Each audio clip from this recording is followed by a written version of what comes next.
Tennessee's new 4-H agent training. Welcome to Extension. We are happy to have you on board as a Tennessee 4-H agent. We hope that this module will help acclimate you to your new position in your county as the 4-H agent.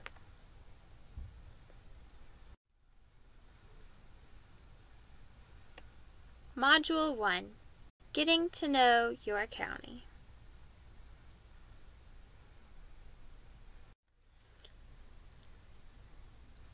In this module, our objectives are for you to explain the relationship between UT and TSU Extension and the county government, research who the current local county government officials are in your county, their name, title, and location of their office, meet with at least one county government official like the mayor or a county commission member, by setting up an appointment, going to their place of work, introducing yourself and exchanging contact information with them. Talk with your county extension director about the meetings that you've had with county officials and discuss extension relationships with the county government.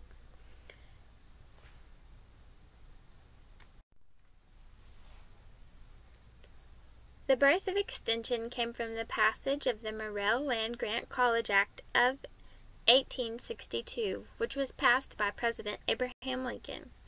The Morrell Act of 1862 created land grant institutions so that working-class citizens could have equal access to higher education with a focus on farming and mechanical skills. Under the Act, the states were given 30,000 acres of federal land. The land or the proceeds from the land would be used to begin an educational institution. The University of Tennessee at Knoxville is from the 1862 Morrell Act.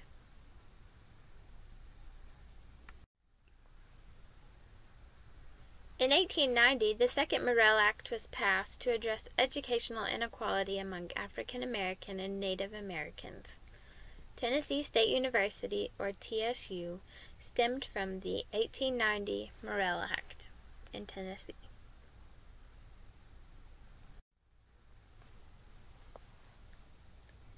In 1900, the first 4-H clubs began as corn clubs for boys.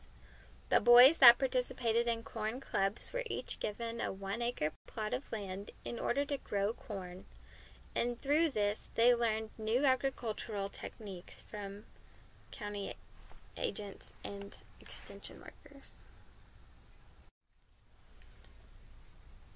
In 1911, tomato clubs, which were originally offered for girls, gave them a 1/10 acre plot of land on which to grow tomatoes.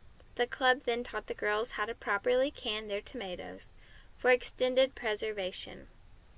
In 1914, the Smith-Lever Act was passed, which began the dispersion of agricultural education directly to farmers across the country. By 1941, every rural county had an extension agent.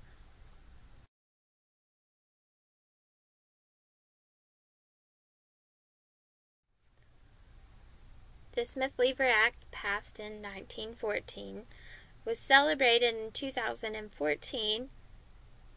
We celebrated the 100th anniversary. The Act's purpose states, in order to aid in diffusing among the people of the United States useful and practical information on subjects relating to agriculture, uses of solar energy with respect to agriculture, home economics, and rural energy, and to encourage the application of the same. There may be continued or inaugurated in connection with the College of Colleges in each state, territory, or possession. Now that you have an idea of where we came from and why Tennessee has 2 land-grant colleges, we'll go into the relationship of UT and TSU Extension with the county government.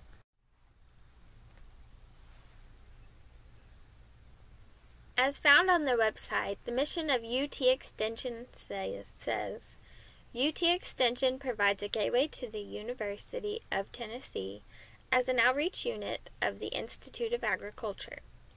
It is a statewide educational organization funded by federal, state, and local governments that brings research-based information about agriculture, family and consumer sciences, and resource development to the people of Tennessee where they live and work.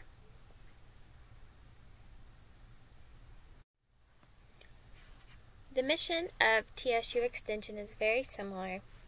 Tennessee State University's College of Agriculture, Human and Natural Sciences is a federal, state, and county partnership dedicated to developing knowledge in agriculture, human and natural resources, and the life sciences, and to making that knowledge accessible to sustain and enhance the quality of human life.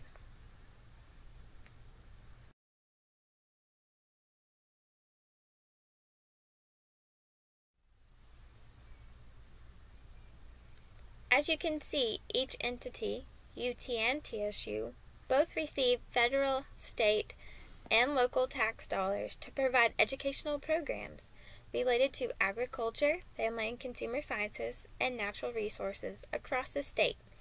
It is important, since we receive funding from each level of government, for the government officials to know the impact of extension programs in the counties so that we will continue to receive those funds. You have the important role of working with your county director and co-workers to form a relationship with the county mayor and other elected officials so that they will understand the great work that we are doing with youth development as well as with adults. Each county also pays a certain percentage of the county agent's salary along with their benefits. The percent that your county pays should have been listed on your job description, and that's something that you can talk more about with your county director, as it varies from county to county based on the size.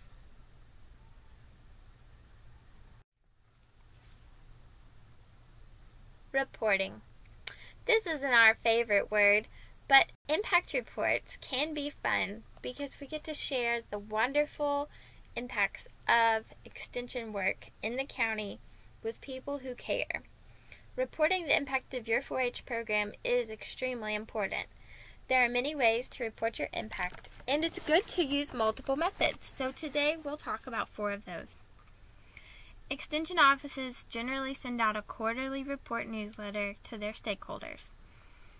The County Report newsletter offers a brief update on the programs that Extension has been doing for the last 3 to 4 months and gives them a broad view of the Extension program as a whole. These updates can include impacts from surveys, evaluations conducted, pictures, and numbers of who has been to your programs.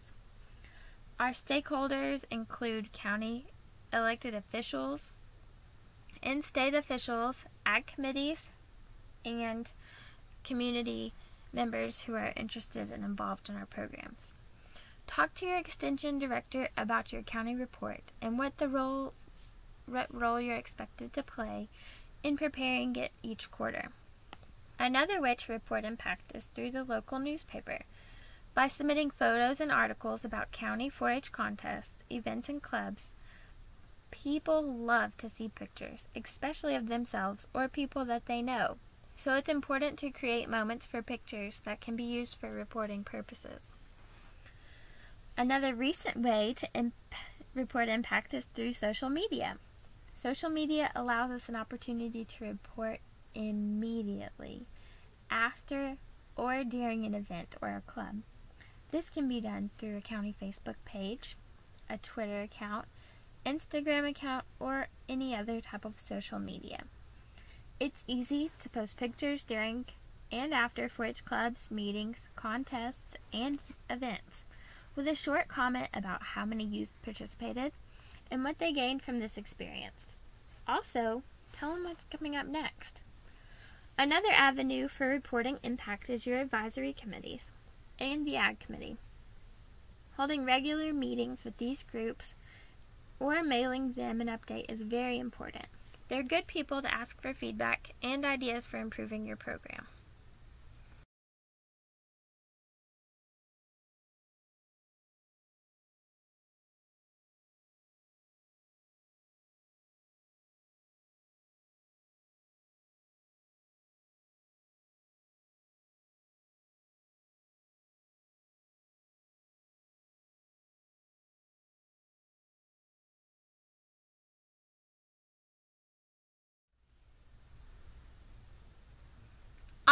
so that's all we're going to cover today in this video. In the first module, let's review what we've talked about. So we started by talking about the birth of Extension through the Morrill Acts. We talked about the first 4-H clubs, corn and tomato clubs, and the purpose of each of those clubs. The Smith-Lever Act of 1914, which aided in placing agents in every county. The mission of UT and TSU Extension, how UT and TSU Extension work with the county government to have agents in each county in Tennessee that provide educational programs in ag, FCS, and 4-H development. We also talked about ways to report our impact on the county to stakeholders.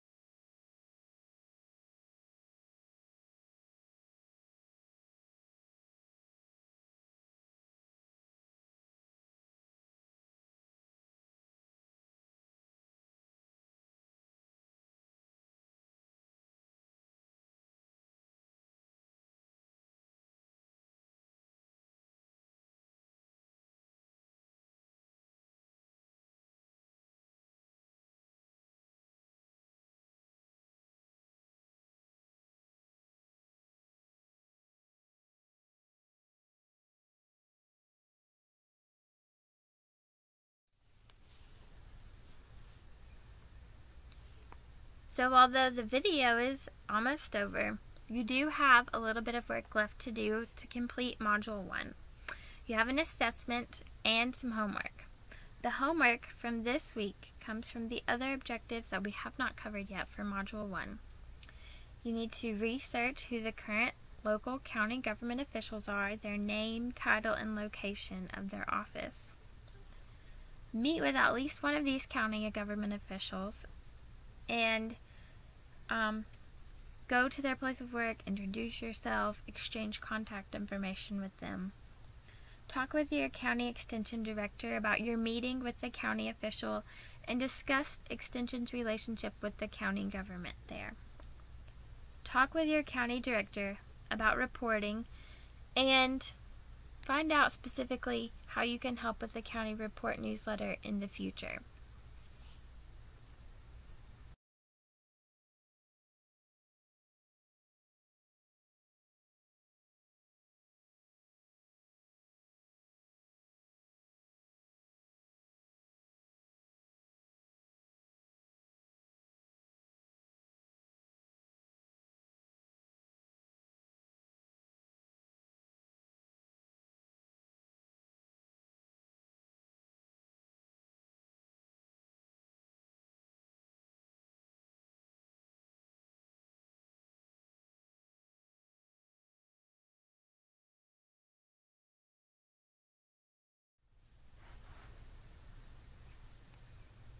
If you encounter any issues with this module, you can contact the UT OIT Help Desk for assistance at 865-974-9900.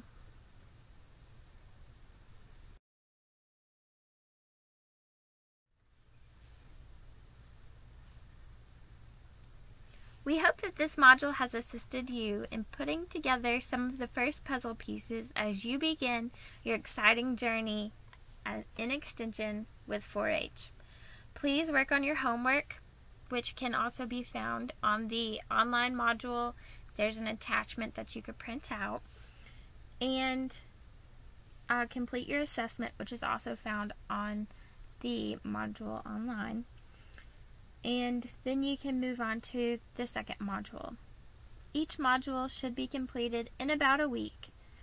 Enjoy meeting with your county officials and talking with your coworkers about your visits.